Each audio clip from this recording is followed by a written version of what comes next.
Wrestling fans around the corner and around the world, I'm the Big Fat Well. And I'm the rocker, Marty Jannetty. And in about 10 seconds, we'll be talking about 90s wrestling straight out of Melrose. It's going to be a rockin'...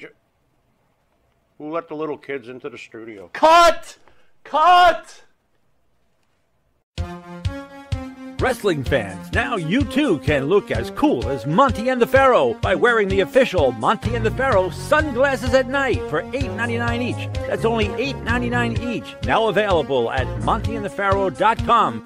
We know what you're thinking. Did they fire off 6 fascinating points of interest or only 5? Well, to tell you the truth, in all the excitement of watching and listening to Long Island's #1 wrestling podcast, I've actually forgotten myself. But being this is the Monty and the Pharaoh from Indie Music Studios in Ronkonkoma, and the fact that they were talking to yet another champion wrestling star, one of the most powerful and talented performers from the wrestling franchise, and not to forget well-informed and provocative interview questions asked and answered. It was such an interesting and entertaining hour, the questions nearly blew your head clean off. Now you've got to ask yourself a question. Do I feel lucky?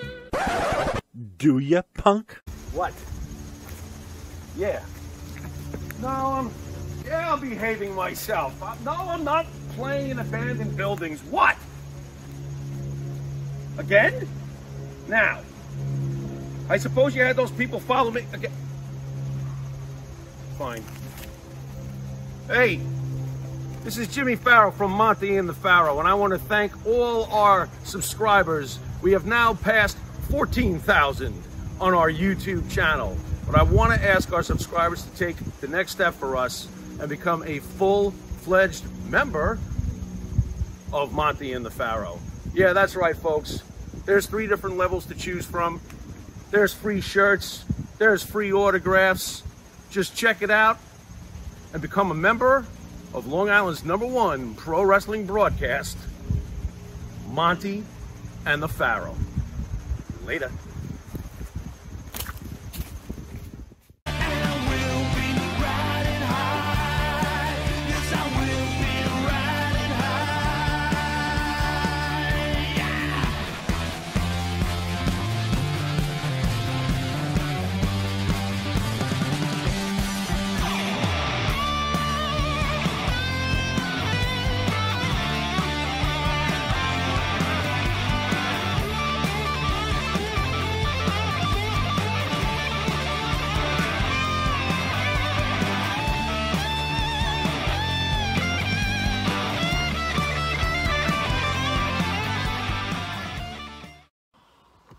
A Tale of Two Wrestling Companies. It's your buddy Mike Messier. I'm here for Monty and the Pharaoh YouTube channel. Subscribe to Mike Messier YouTube channel, of course. And we're going to discuss now this recent week of pro wrestling and, you know, stepping outside the in-ring matches and so forth and angles and storylines.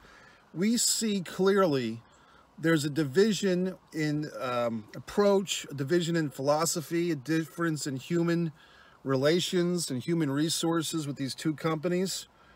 With AEW, you have a top star, probably one of their top 5 talents, Jon Moxley, allowing Tony Khan, the owner of the promotion, to come out and say that Moxley's got an alcohol inpatient thing going on. He's going to go into inpatient therapy for a while.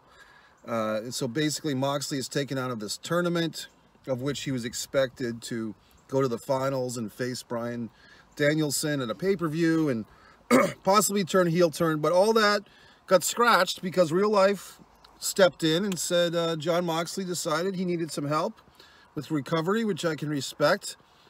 And everybody just was very serious about it. No cover-ups, no bullshit. You plug in Miro into this tournament, he wins the semifinal match as a replacement, and Miro's fighting Bryan Danielson.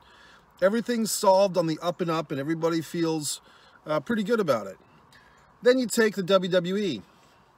And when AEW was starting about 2 years ago, WWE went on a spending spree, signing all these independent talents, signing everybody they could. They put their NXT show against AEW on Wednesday nights try to start the show early. Look, I know some people say, well, that had nothing to do with it. Well, assholes, it obviously did, because NXT was around for, what, 4 or 5 years, and they were just doing the 1-hour show on the network. At any given time, they could have pushed to have NXT on regular cable television, but they never did until AEW came along. So obviously they're trying to sabotage any potential competition. So they put this NXT show on. They let Triple H do all the fucking creative and booking. And we all know the story. They got humiliated and got their ass kicked by AEW. Now, of course, the idiot McMarks out there will say, oh, it was their third-tier show. Well, look, WWE was the one that programmed that fucking show against Dynamite, right? So it's not AEW's position to choose their goddamn competition. And correct me if I'm fucking wrong, but we're not all goddamn WWE NXT fans for years saying, oh, I don't watch the main roster anymore. I just watch NXT. All these pretentious fuck fans of WWE who just love their NXT. And like I always goddamn say, just watching NXT and not Raw or SmackDown is your same dollar in Vince's other pocket. You know, all these fuck fans, you know, it's more like 5 years ago. They all had their goddamn nose in the air thinking NXT was like the hip, cool thing to watch. And, you know, they scoff at Roman Reigns or they scoff at Cena. But yet, you know, they see a Samoa Joe or whoever the fuck, Aldo Montoya, or whatever his fucking name is, Andrade in NXT, and they get their dicks hard about it. Well, your little college campus wrestling show got its ass kicked by AEW, humiliated and degraded. So now, all these talents that fucking WWE signed up, obviously Vince and Pritchard don't like Triple H's style of wrestling. So now all these talents that are clogging up the system, wrestlers who are signed doing nothing. Reportedly, at one point, NXT had over 100 people in there, in the Performance Center.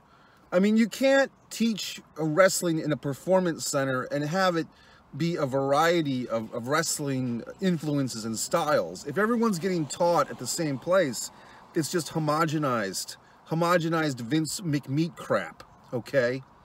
So, we move ahead. Vince is ashamed of his son-in-law. First of all, Triple H gave Vince no sons, okay? Only daughters. And look, I don't have a problem with that, but Vince obviously does. Vince is ashamed of Triple H's sperm. He's ashamed of his wrestling booking. And so we move forth, and now we see that all these people get fired. You know, a year ago, summer of 2020, all these people got fired from WWE. Middle of the pandemic, they're firing Lance Storm. They're firing this one. They're firing that one.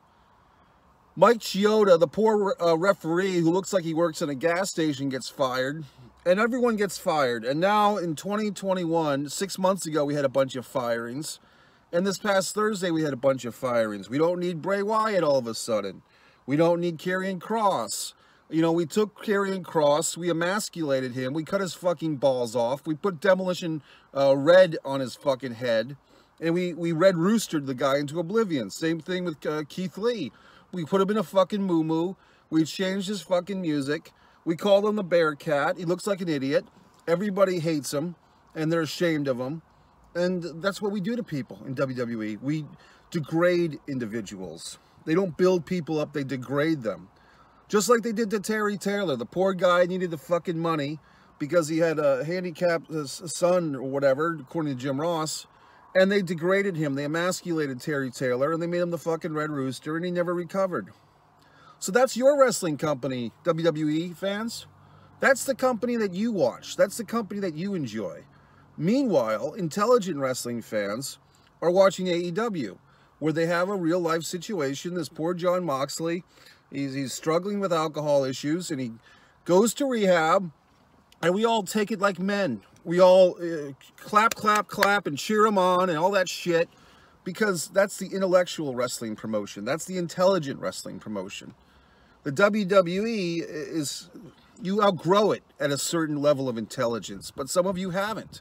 You're loyal to this goddamn company. It does nothing for you. They go over to Saudi Arabia and, oh, guess what? We let our women drive now. Oh, holy shit. It's only 2021. Thanks. You know, they still have to wear the goddamn beekeeper's outfit. You put fucking Becky Lynch over there, and she's got to wear an oversized t-shirt. Oh, it's progress. Okay, assholes. It's fucking money in Junior's pocket. That's all it is. So people are wondering, well, gee whiz, Mike, you think they're going to sell? I don't know. I hope they do, to be honest with you. But guess what? I could be fucking wrong. But at one point, there was a report that the WWE had a first right of sale thing with the Saudi Arabians. That if the WWE is going to sell, the Saudis had first dibs at it. I don't know if that's accurate or true. I remember reading an article at one point that said something to that effect.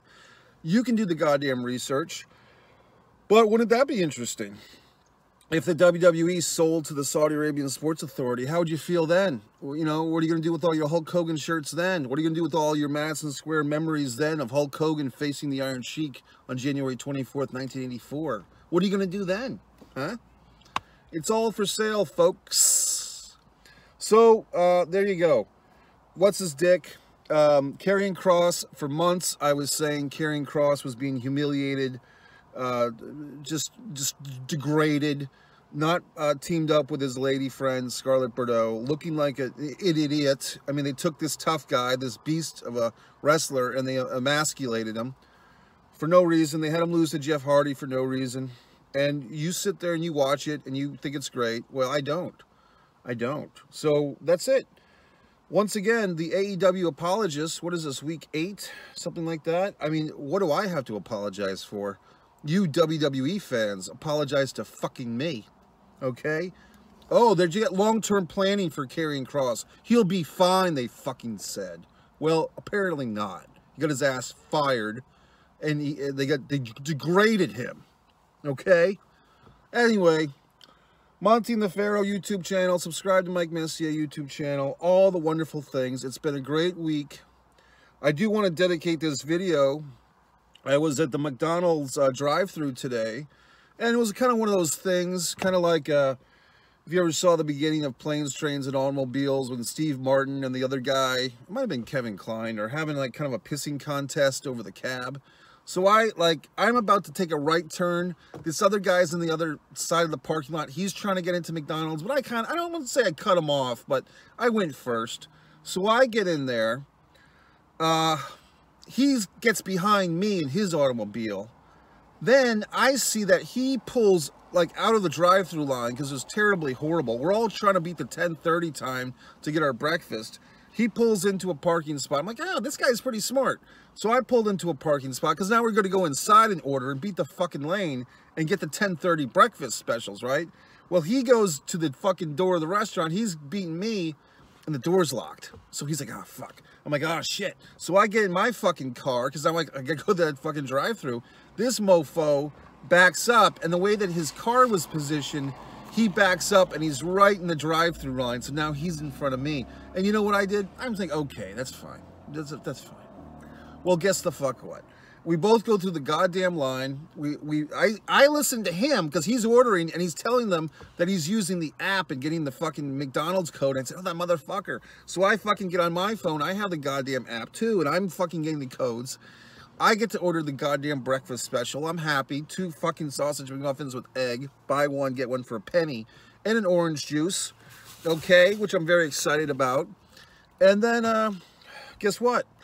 I go to pay, and the lady behind the counter says, he already paid for you. The guy paid for my breakfast. And I'm like, fuck, what a nice guy. I start doing the wave. I mean, this was very, you know, like I said, Planes, Trains, and Automobiles, Steve Martin and Kevin Kline, I think that's who it was. Very nice. The guy paid for my fucking breakfast. So then I'm kind of like waving like a nice guy. Thanks, pal. And he's off and running. And I'm sitting in my car, I'm like, God, am I supposed to go back and thank the guy? Am I supposed to introduce myself? You know, what's the protocol? It's not a gay thing, is it? Like, it's just regular guy stuff. Just, hey, pal, thanks. But then I saw the red car. I go back. His red car is gone. And well, actually, it was not his car. Just someone who worked at McDonald's, probably their car. I'm like, well, gee whiz. Just an anonymous, nice thing to do. We're competing for the spot in the drive-thru line. I let him have the front spot.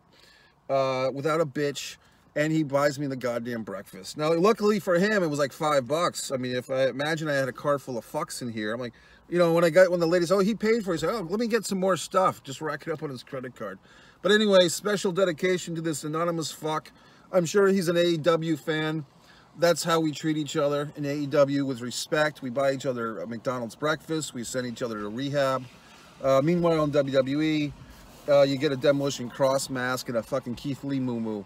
Subscribe to Mike Messier YouTube channel. Subscribe to Monty and the Pharaoh YouTube channel.